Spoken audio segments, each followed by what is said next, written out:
We didn't. So, of course, he was absolutely ecstatic when he found this out, and then we said, you know, read us the codes, and they hit it 100%. Why am I telling you this? Because he puts together a paper to give at the International Conference on Retrovirology at Cold Spring Harbor, New York, December 1982. So in December 1982, Montagnier goes to New York to give a paper at Gallo's big convention of all retrovirology people. And being the way Gallo is, since Montagnier had no relationship with him and was not a student or a friend, he put him last on the program. And all the previous papers were about other retroviruses or how Gallo's virus was in AIDS patients 1% of the time. And they could never get more than 1%. They were convinced that you get HTLV1 and then you use drugs and it destroys your immune system.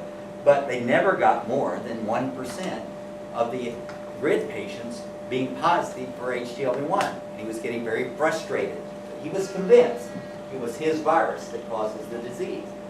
So when Montagnier gets up and gives this speech about LAV, the entire room goes suddenly silent.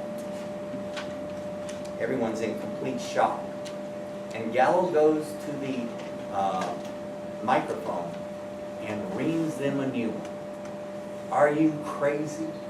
Are you insane? I discovered human retrovirology. Do you think the best laboratory in the world, with the best equipment, with the most smart people in the whole world, would miss a human retrovirus? My lab. First of all, Barry Sensei, who was one of my students, was a C student. She's not smart. That lab you have over in Paris is a piece of crap. It's full of contaminants. This is an environmental contaminant you have misidentified. You're idiots. I could not have missed it. I am the greatest retrovirologist on earth. I would not have missed it. And of course, you know how the French and Americans are.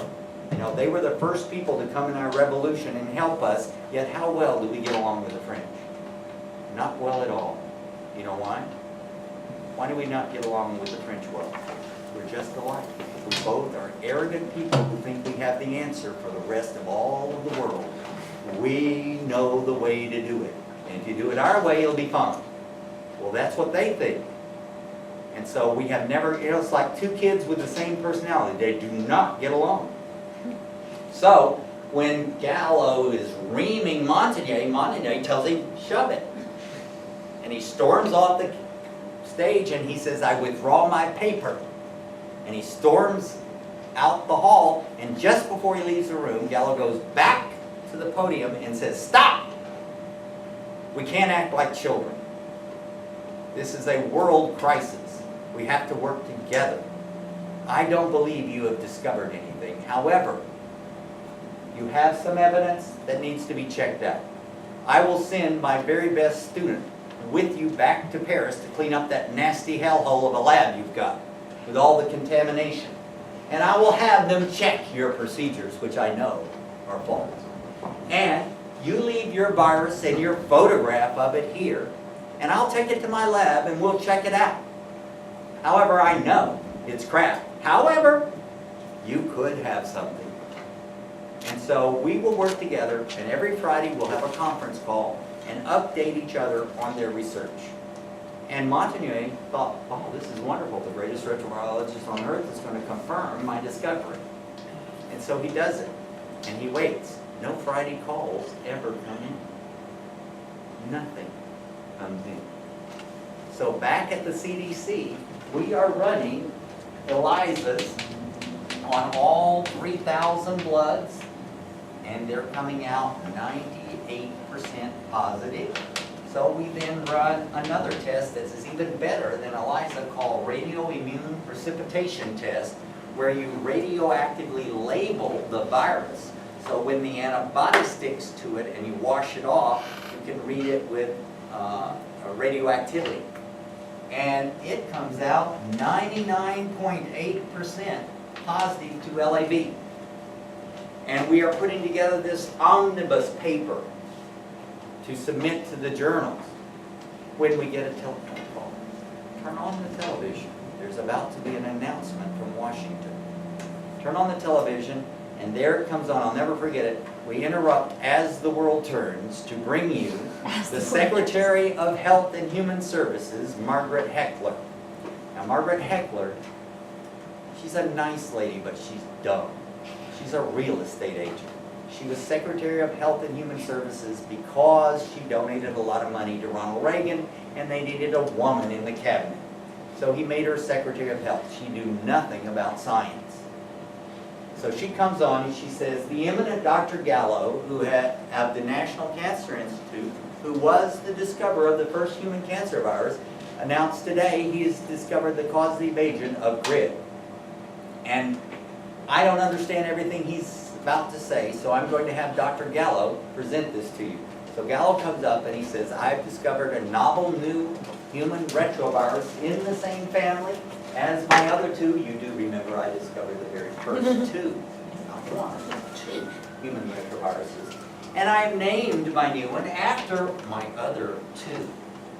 And I've named it HTLV3, which you'll see on the thing back there. By the way, it doesn't, the letters are the same, but it doesn't stand for lymphotropic, it stands for lymphocytic, which means killer. It's human lymphocytic virus type 3. And he said, it's in the same family as my previous discoveries, and I isolated it from people with symptoms of this, and that it is another scientist at the Centers for Disease Control by the name of Paul Fiorino has, by tracing baby GRID, babies that have GRID, has proven that this is in the nation's blood supply. So we are in critical shape because this disease is now in the blood supply. And I will be spending every moment of every day to develop a blood test. And then I will have a blood test in 6 months, and I'll have a vaccine in a year. Thank you. My name is Robert Gallo. And so, remember, he had mentioned that Fiorino, which now is known as the father of baby AIDS, because we changed the name of the disease to AIDS, Paul Fiorino had been looking at babies that had symptoms of GRID, and he had discovered that one of them had received a blood donation from a guy who had died of GRID. And so he was trying to trace all of them, but the Red Cross said no. He went to the Red Cross and said, these babies are dying of GRID. Who gave them the blood transfusions? Where did they come from? And the Red Cross said, privacy. And the guy, and Fiorino says, you realize the entire United States is in danger if you don't allow me to prove this. And they said, and if you do, we won't get free donations of blood. So no, we're not telling you. If it hadn't been for a technician in the Red Cross who went in there and took a floppy, remember those? And copied all the names of the donors and gave it to the government, we wouldn't know. So anyway, Fiorino proved that it was already in the blood supply, and Gallo announced that he was going to have a blood test. Well, the French were going, huh? Don't you guys at the CDC have all these bloods proving that it's LAB? And Gallo didn't mention LAB or anything. And so Montagnier calls Don Francis and he says, Don, do you think that Gallo stole our virus? And Francis says, absolutely not. Maybe he isolated something similar from other people. And Montagnier said, well, you know, the only way to prove that is to get a sample of this virus and run the genetics. Because if I had this disease and I had sex with her and gave it to her, it would change by 5%. But if we took 2 samples from the same person, it would not. It would be almost identical. So they called up Gallo and said, Don Francis says, could you send me a sample of your virus? And Gallo said, are you crazy? I'm trying to save the world. Didn't you hear me on television? every smidgen of it's got to be used to find the blood test to save the world. Quit bothering me with your petty little problems. And he hung up on him. So Don Francis called the Surgeon General of the United States, C. Everett Koop. Now, the Surgeon General is called the Surgeon General, but he's the general of nothing. He is a spokesman for the American government on health issues. He is given a uniform of a Navy general, but he has no guns or no troops. The only person he can order around is his secretary. But he does have a lot of prestige because, you know, that's his job, to speak for the American government on health issues and to recommend things to the American people. And so Francis calls Koop and says, Gallo, just like little children, Gallo won't give us the virus. And Koop says, yes, he will. And Don Francis says, no, he won't. And Koop says, call me back tomorrow, because he will. So Koop calls Gallo and says, give Don Francis the virus, because you're not going to be able to prove that your virus causes this disease because you need 3,000 bloods, and the only place in the world where they have them is the CDC. So if you want to prove that this virus causes that disease, you're going to need his bloods and his cooperation, which means you're going to have to give him the virus. And Gallo said, no. And Koop says, yes. Gallo said, make me. You don't control my money. And Koop says, yes, but I can call a press conference and say one head of a laboratory in the United States is failing to cooperate with another and is endangering the American people. So I would like for you to have it to Dr. Francis by next week. Gallo hangs up on him. So we wait. 2 weeks later, we get a styrofoam container with dry ice, and inside it is nothing. So we call up Gallo and say, you sent it, but you didn't send the virus in it. So we wait 2 more weeks and we get a dry ice container, and inside it is the virus but no dry ice. So it's disintegrated. So we call him up and he says, those idiots in shipping, I'll get another one out. So 2 weeks after that we receive a dry ice container, styrofoam thing, dry ice is inside it, and then there's a little bullet of HTLV1, which we've had for like 10 years by now.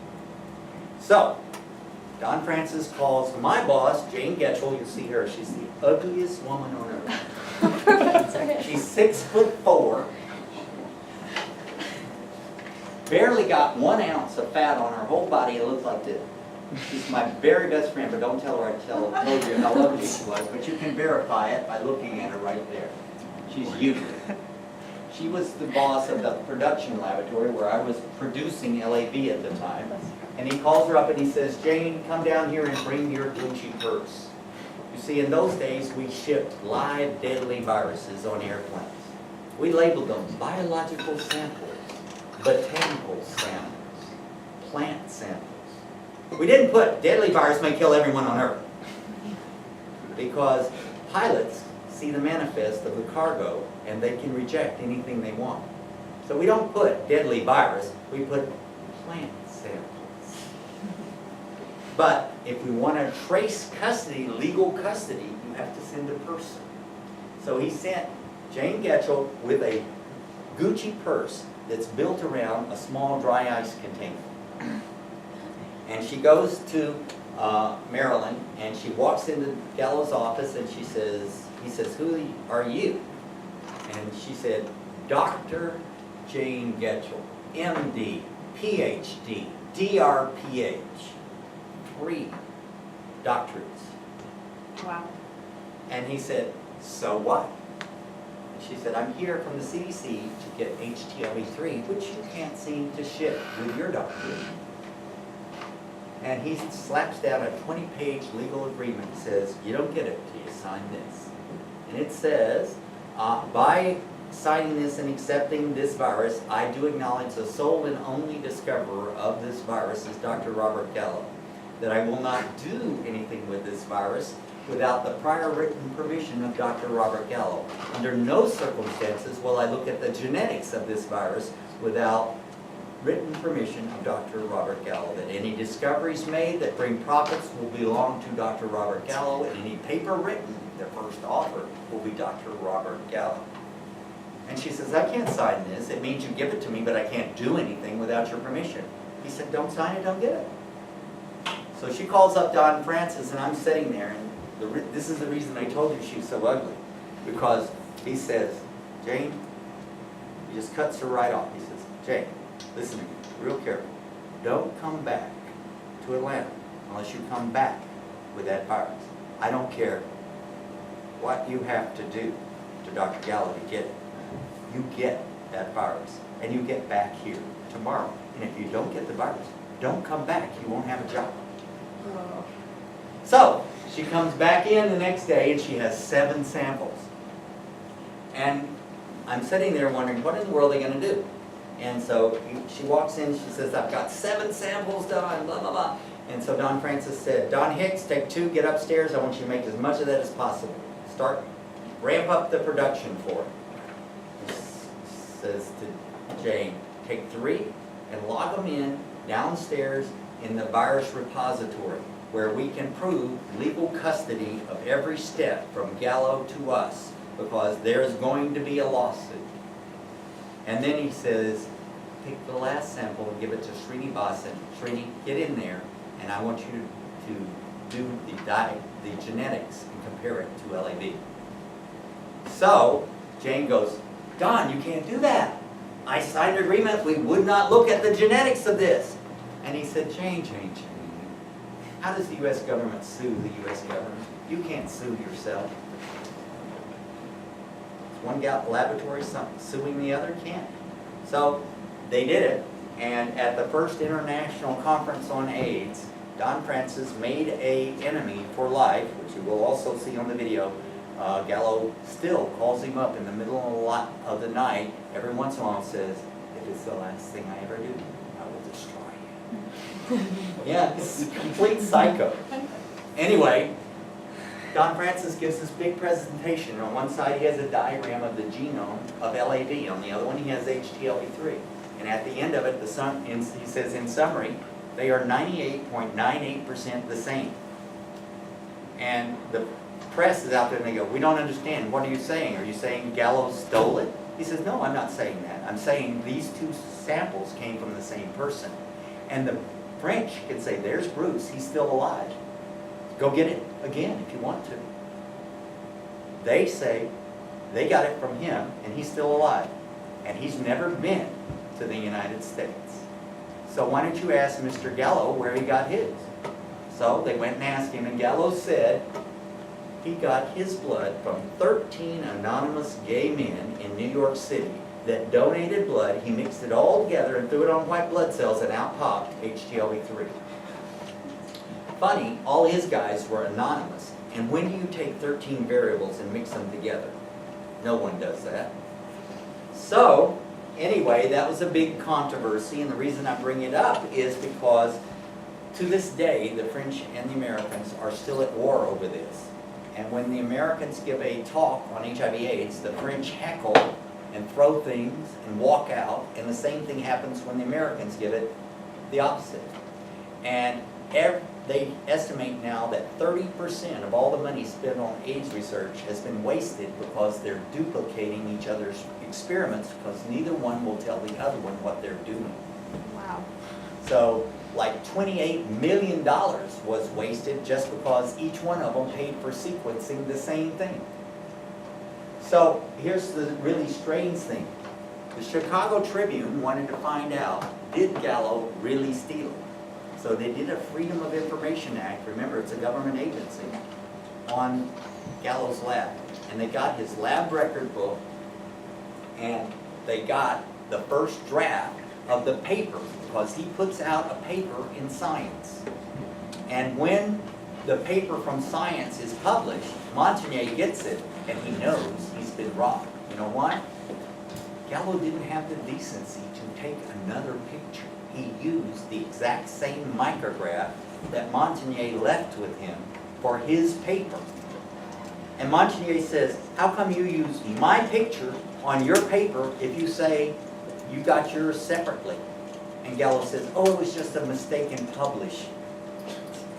So, when the Chicago Tribune does the Freedom of Information Act, they get the first draft of the paper. Now, none of these big deal scientists ever write their own paper, nor do they ever do their own research. They always have a technician. And Gallo's technician is Popovich. And so Popovich, who's a Russian, by the way, had written the first draft of the paper submitted to Science. And the first sentence of the paper says, we gratefully acknowledge the initiating culture kindly donated by Luc Montagnier and designated LAV of the Institut Pasteur. And Gallo had marked it out in red pen and wrote above it, are you crazy, Popovich? This is worth millions. Leave this out. So, why don't you see that in the history books? And the reason is this. When the French discovered LAV and they thought they'd been robbed, they immediately went to the U.S. Patent Office and tried to patent LAV in a blood test, and it was rejected. 2 weeks later, Gallo went to patent HTLV3 blood test, and it was accepted. So, every blood test in the world that's been run, and you know billions have been run, $1 of profit goes to Gallo and the NCI, National Cancer Institute. 25 cents of that is to Gallo himself personally. When the French went to complain to Reagan, Reagan said, finders, keepers, losers, sweepers. So they waited, and when Bush the Smarter became president, they went to complain again. They tried to sue in the U.S. Supreme Court. Now usually the Supreme Court just refuses cases and doesn't say anything. This time they refused with comment. We cannot hear this case because we have no jurisdiction over France. However, all the evidence presented to us shows an intentional misappropriation by agents of the U.S. government. They tried to sue in the French Supreme Court, same thing. There is no place where you can sue one other country. You can't sue in the United Nations. The World Court only handles genocide and trade disputes. So, here's what Bush the Smarter did. Bush the Smarter said to the French, we will give you 25% of the profits, and we'll keep 75% if you sign that we co-discovered it. And the French said, excuse me, you did it with our virus. And Bush the Smarter said, yes, but we got the patent. So, could have been an accident. And they said, it's not right. We should get 75 and you should get 25. And Bush the Smarter said, would you like 0? Because that's what you're getting now. Either sign this and get 25% or get 0. It's fine with me, whichever one you do.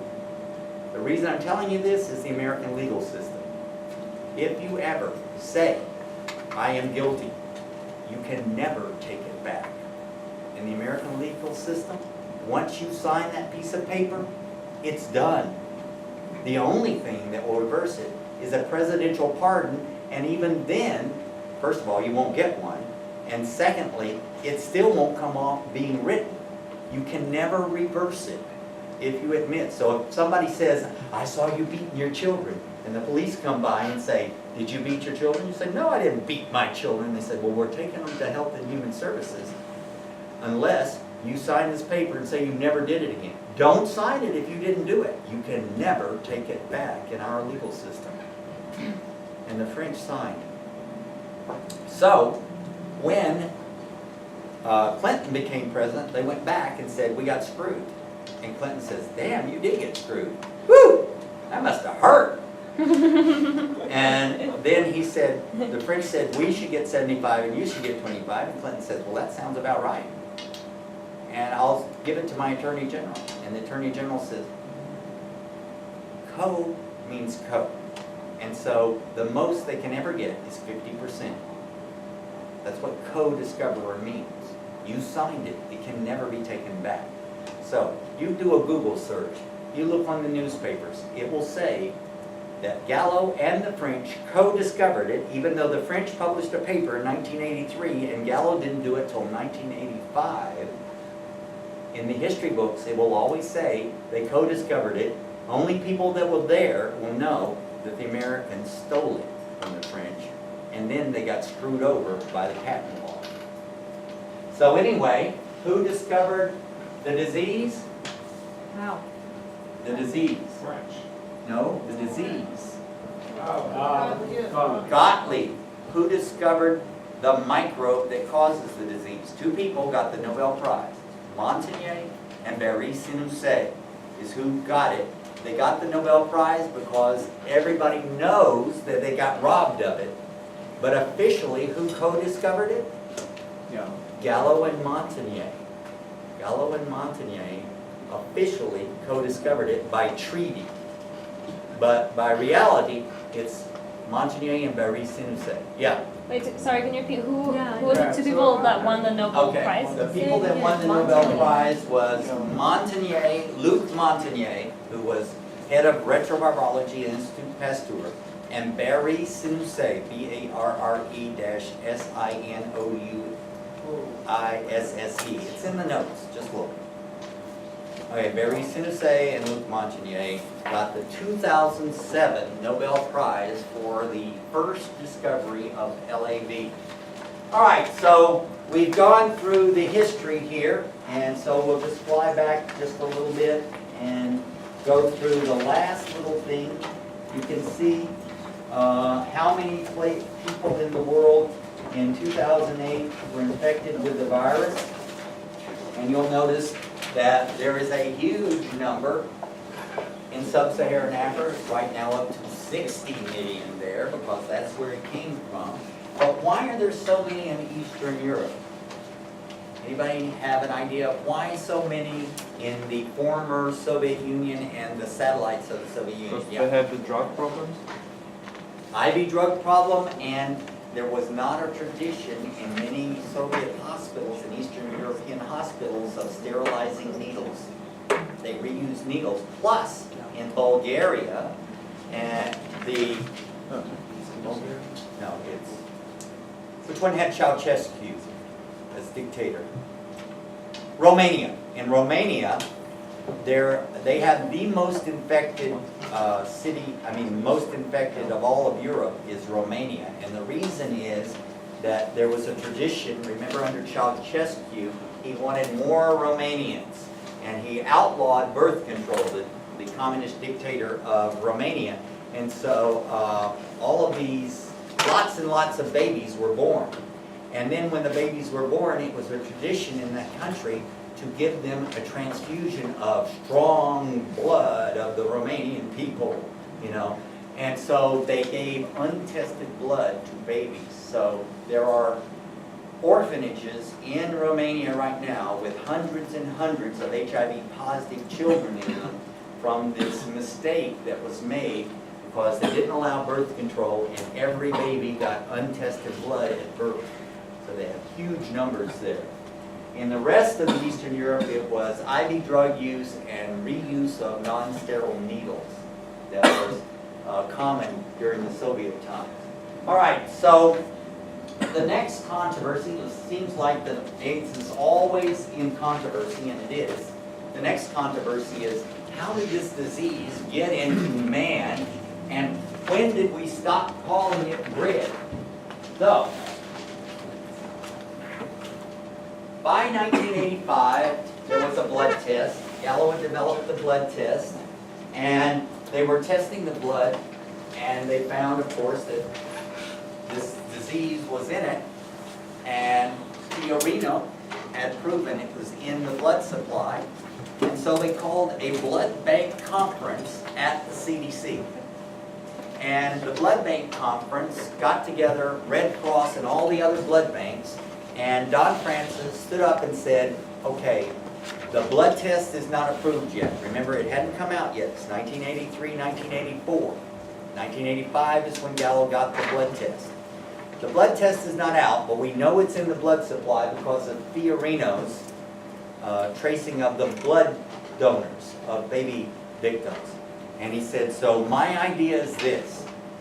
Why don't we make everybody that donates blood give a statement or fill out forms? Anybody that has had multiple sexual partners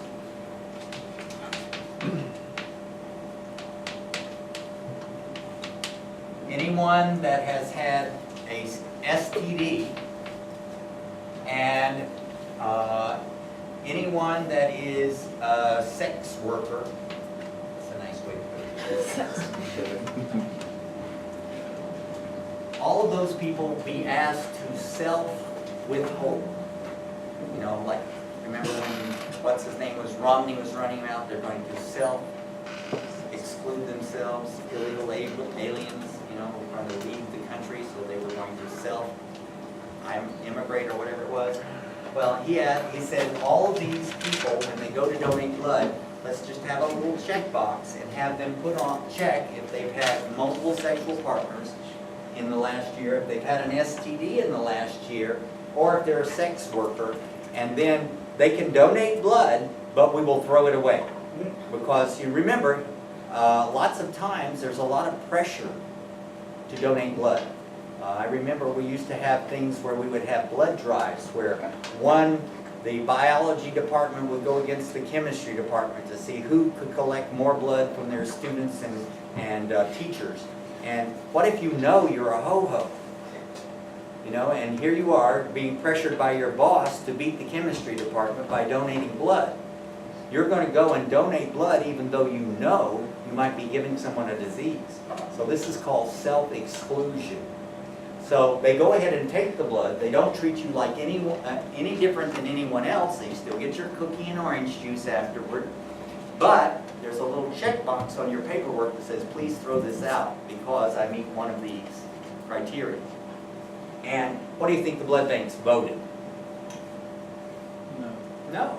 It's the only place in the world where people give a product that the blood banks sell for $1,400. Remember, Red Cross, you may think they're wonderful. They have yet in the whole wide world ever give a unit of blood away. They never give blood, ever. You can donate for somebody. You can have your family donate for you. You can donate ahead of time, but you always gotta pay. The blood banks never give blood away.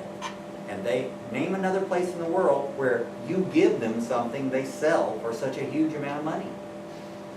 Nowhere. You think they're going to want to cut into their profits? No. They voted no. So then Don Francis said, since hepatitis B is transmitted exactly the same way, and we have a blood test for hepatitis B, why don't we require all blood that's donated be tested for hepatitis B? We'll get rid of hepatitis B carriers, and since it's the same method of transmission, we'll also get rid of most of the people that have this disease. How do you think they voted? No. It would increase the cost. In fact, the head of the Red Cross, the president of the Red Cross, wrote a memo to all the other blood banks, and it said, resist with all possible force the government imposition of required testing on the nation's blood supply. Our lawyers have told us it will cost us $24 million a year to test the blood versus the lawsuits we will lose will be about $12 million for infecting people. It's ridiculous. So it's like human lives over money? Please, it's America. Money. So Money's it's always first. But how did they get away with it? You know, No this one is the cares. They US. did until these memos came out and Congress passed a law requiring them to test for it. They did not do it until I'm sure there's Congress stuff enacted now it. going on When did similar they to make this. it? 1985. So anyway, the point is naming the disease. At this conference, there was a man, a scientist by the name of Bruce Bowler. Very important, it's a test question. Veller or Bowler, he prefers you call it Veller. I've always called it Bowler, never mind.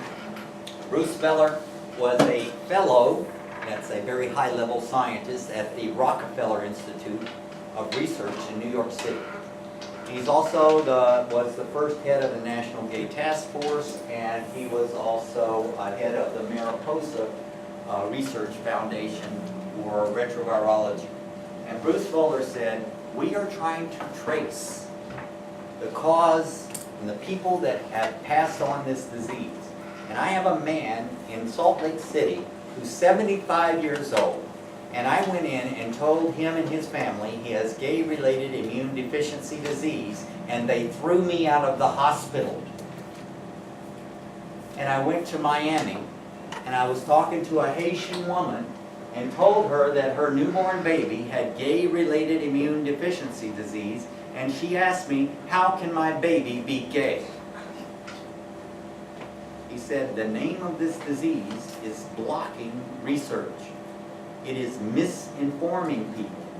It is a detriment to the research of this disease, and I propose we rename it Acquired Immune Deficiency Syndrome. So Bruce Bowler, at the blood conference that accomplished nothing else, renamed the disease Acquired Immune Deficiency Syndrome. And then Fiorino became famous because he traced baby AIDS and proved that the virus was in the blood supply. Gallo designed the blood test. All right, so the question then comes, the controversy next was, where did it originate? Because a lot of people got really upset when we said it came from monkeys. Because there's always everyone that starts thinking, well, people having dirty sex with monkeys. I mean, you know, only Americans, as the French says, only in America is sex dirty. If you think about it, it's true. We have that Protestant way of thinking about sex is that first we can't talk about it, but if we do talk about it, it's always dirty and it's sneaky and it's off to the side, and we can never talk bluntly about it. And yet in France at the beach they walk around with their boobs hanging out and everything else, and nobody thinks it's dirty. But here, oh my God! You know? So when they said that the variety of this disease called simian immunodeficiency virus that's found in large apes, it's called SIV, and they compared it to the genetics of ours, which at the time, remember, it's been called, what was it first called? The virus. Correct. No, the virus, that's the disease. You got to distinguish between the disease and the virus. LAV? LAV. All right, it was first called LAV. And then what was it called in America? HTLV3. All right, and then the University of California in San Francisco isolated their own, and they called it ARV, AIDS-related virus. And then the International Conference on Nomenclature said that both the Americans and the French had acted immorally and unethically, because remember, after the Americans stole it, both the French and the Americans sabotaged each other and lost like 1/3 of the research money by their little petty fights, that they took the naming away from both of them and they named it human immunodeficiency virus. And later on we learned there's two, so this one is the one in this country is called type 1. It has never, here's a test question, it has never been called the AIDS virus. Only newspapers, because they're too stupid to explain it. You know, they don't want to explain that there's two stages of the disease. When you have the virus HIV and have no symptoms, you're in HIV disease. When you're in the last stages of HIV disease, you're in full-blown AIDS. They don't want to have to explain that. They think people are too stupid to understand. So in the newspaper they say, that man has the AIDS virus. It is not a legal term. It has never been a legal term. It is colloquialism. It has only legally been called these four things, and the legal one is human immunodeficiency virus, 3 words. So after that it became AIDS, right? Yes, after Bruce Bowler, GRID became AIDS. So the disease has been called GRID, and then AIDS, and then in Africa it's called Slim disease. All right, so when they looked at simian immunodeficiency virus and they looked at HIV, they are not close enough. They are both retroviruses, but they're not close enough for us to see that one came from the other. There are some differences, and it's disturbing because it's like 25% different. And so there was a big argument about, is it really a zoonosis from an African green monkey, or from an orangutan, or is it from a great ape, or is it from a chimpanzee, or is it from something else? And remember, if you go anywhere in the world and you ask anybody on the street, except for maybe a scientist, where did this come from? What are they going to tell you? They're going to tell you this little story. And this was what they consider the greatest success of the Soviet Union during the Cold War. During the AIDS crisis, the embassies of the Soviet Union in East Africa gave a press release that said that the Americans were making a biological weapon at Fort Detrick, Maryland, and that this weapon got out of control, so they loaded it up on a plane and sprayed it over East Africa. And that's where AIDS came from. And everywhere in the world, which would you rather believe? A good little story like that or the real truth that's complicated? Most people believe the conspiracy theory. Everywhere in the world, if you ask them, they'll say, oh, it's an American weapon, and it got out of control. Now, is that logical? Think about it. It's an enveloped virus, so all you have to do is mix it with 5% bleach or phenol or Lysol, and you kill it. So how could it get out of control? And then two, this is 1985. Could we do recombinant then? No. We could move one gene, and we still can't move more than a few. So we couldn't create a whole new virus. Plus, they can go back in historical samples and find the virus as far back as 1957 in bloods that were frozen back then.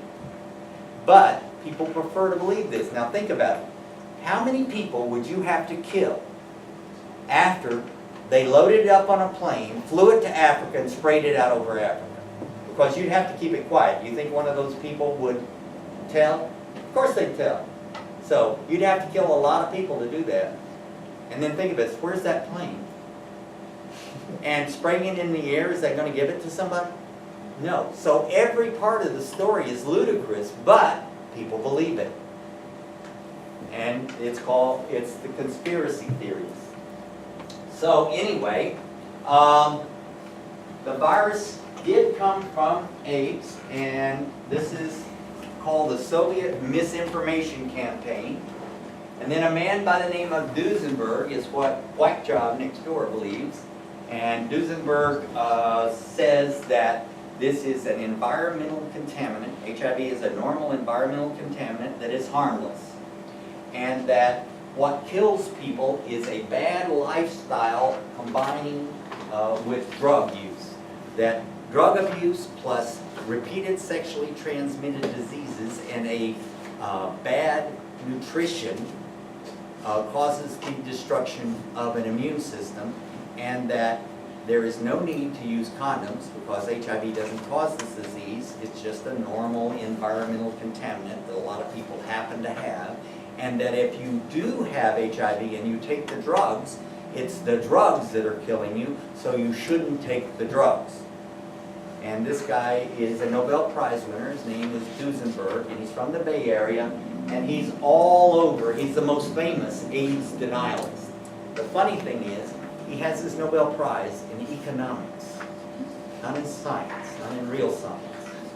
And every time he gives one of his speeches, in the Bay Area, Don Francis always does the same thing. He stands up in the question and answer and says, Dr. Duesenberg, if you really believe this, then why don't we inject you with HIV and watch and see what happens? Because you're telling people to stop taking their drugs, which will kill them. Why should they risk if you're not? At which point Duesenberg always storms off the stage.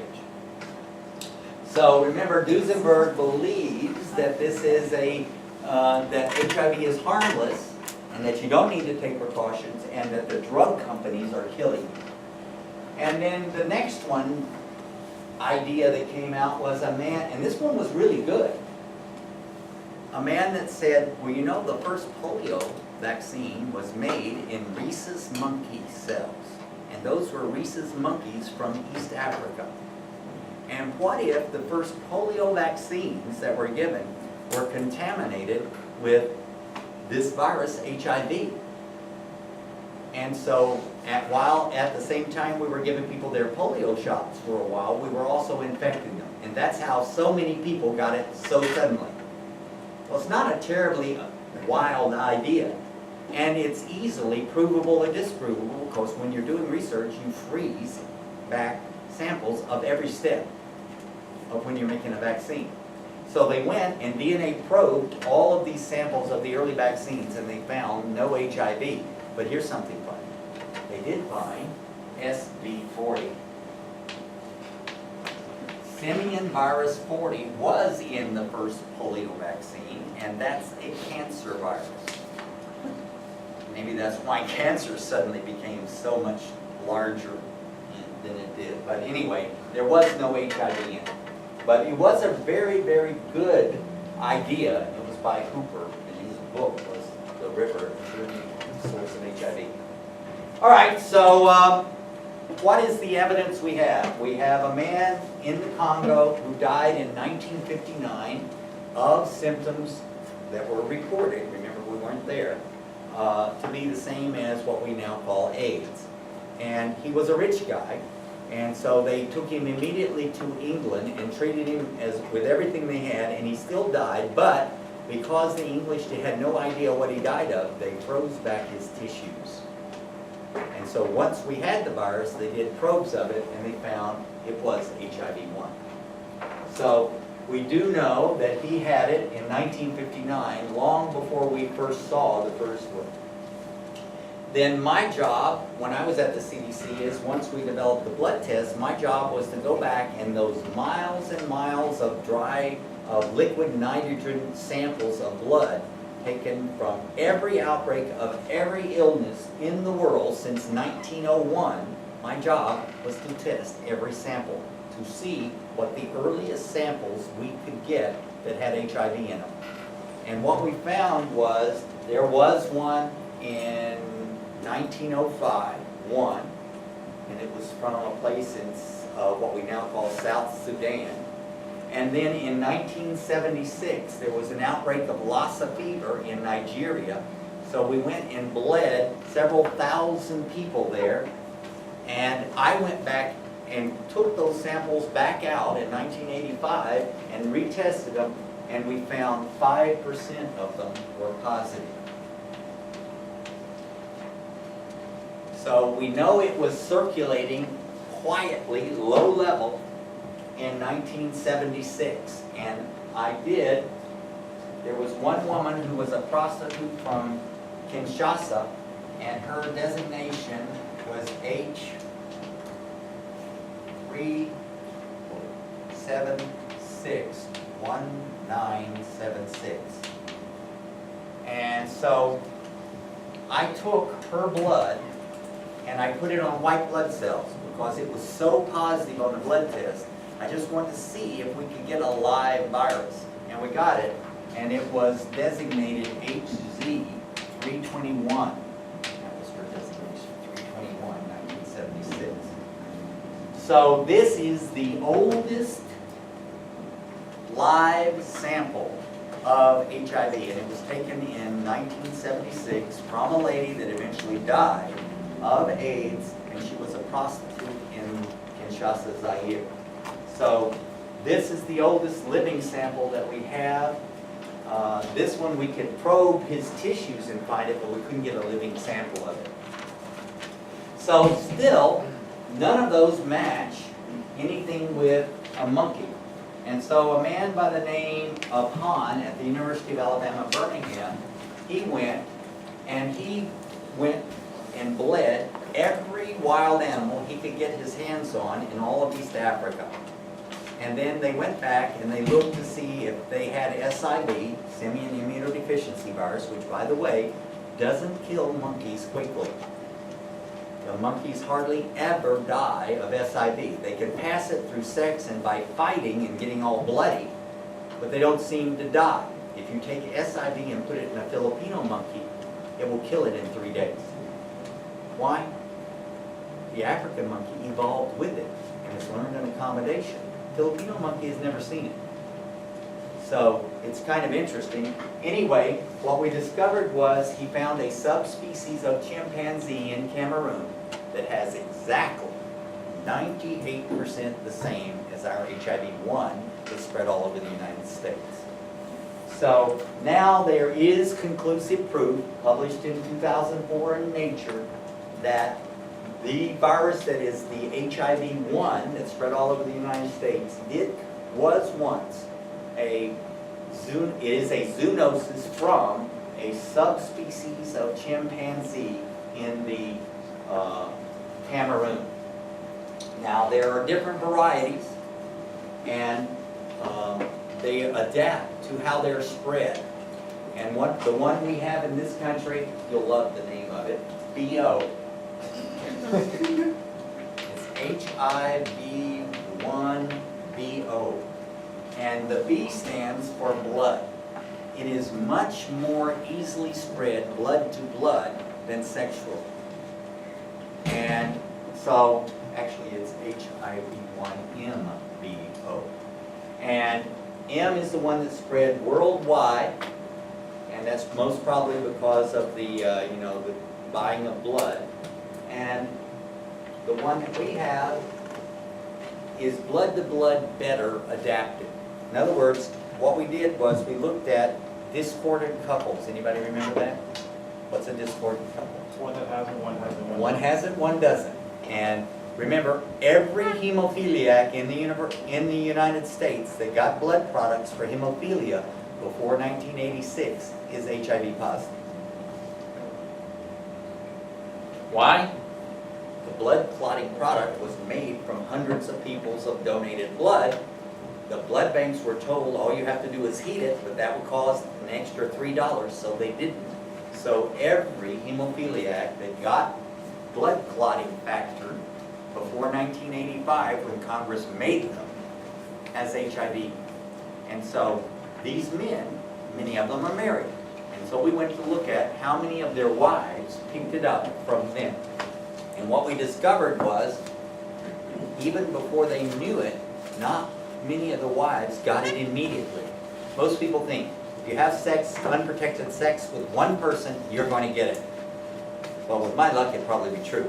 But in most of the cases, it takes 5 exposures.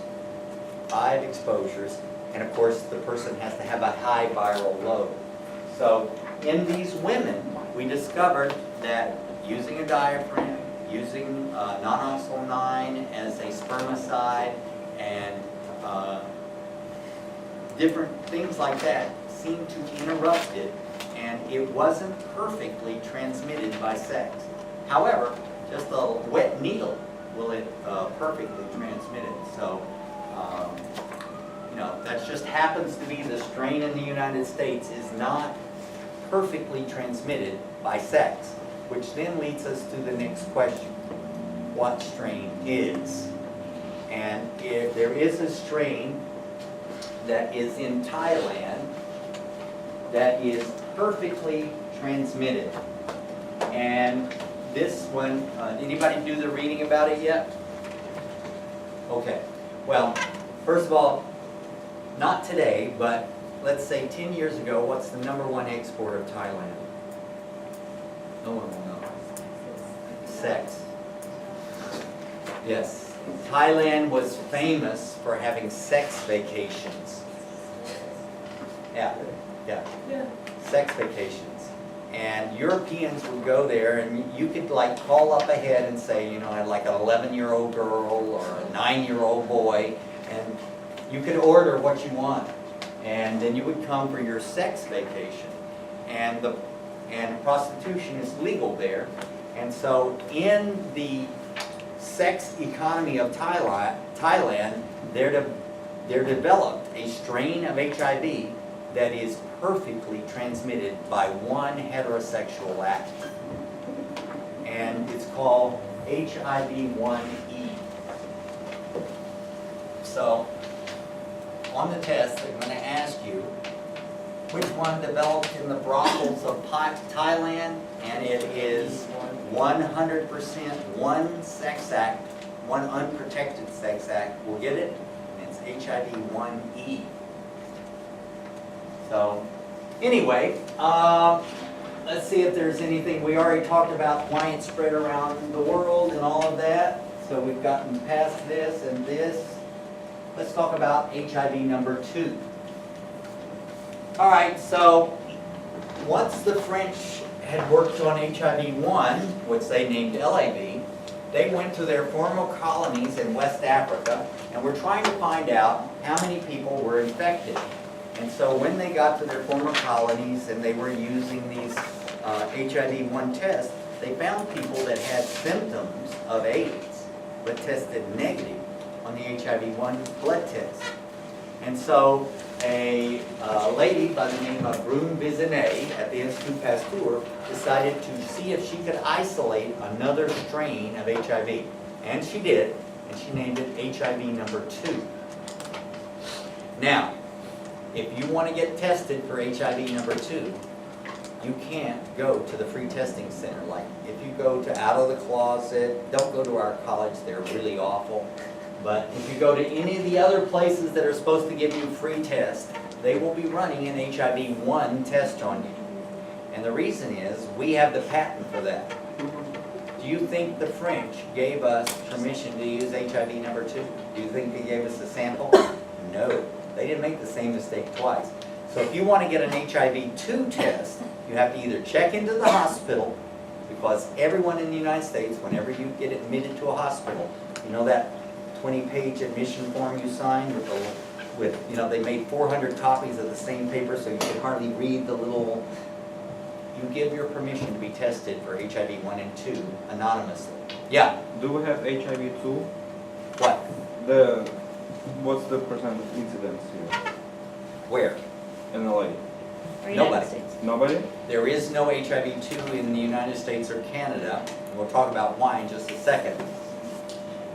And that's why we're not really upset if you go get tested and they're not testing you for HIV 2, because there is none in this country. Only in the United States and Canada is there no HIV 2.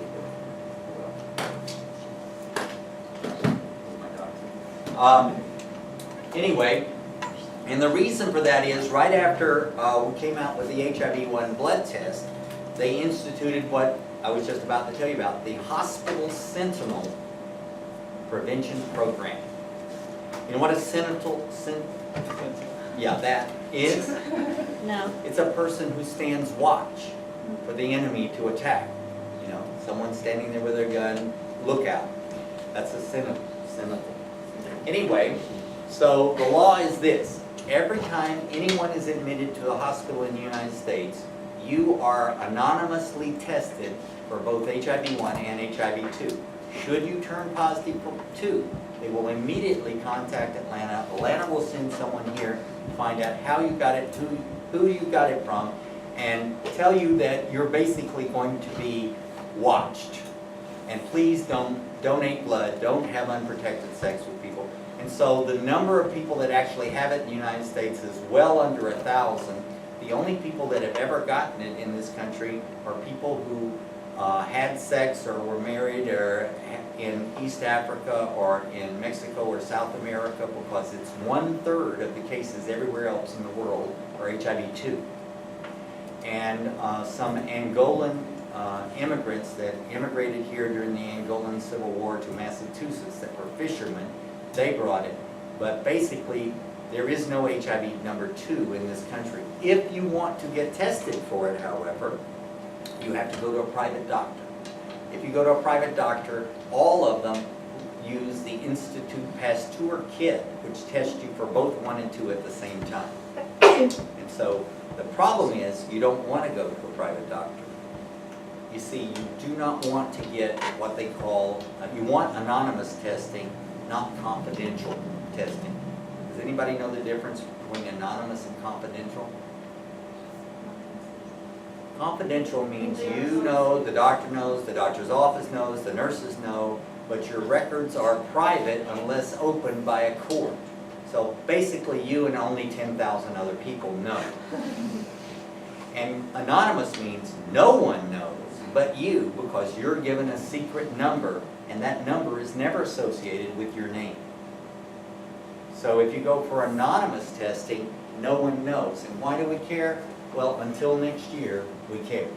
When the Obama healthcare thing kicks in completely, then they cannot deny you insurance. But right now, they can deny you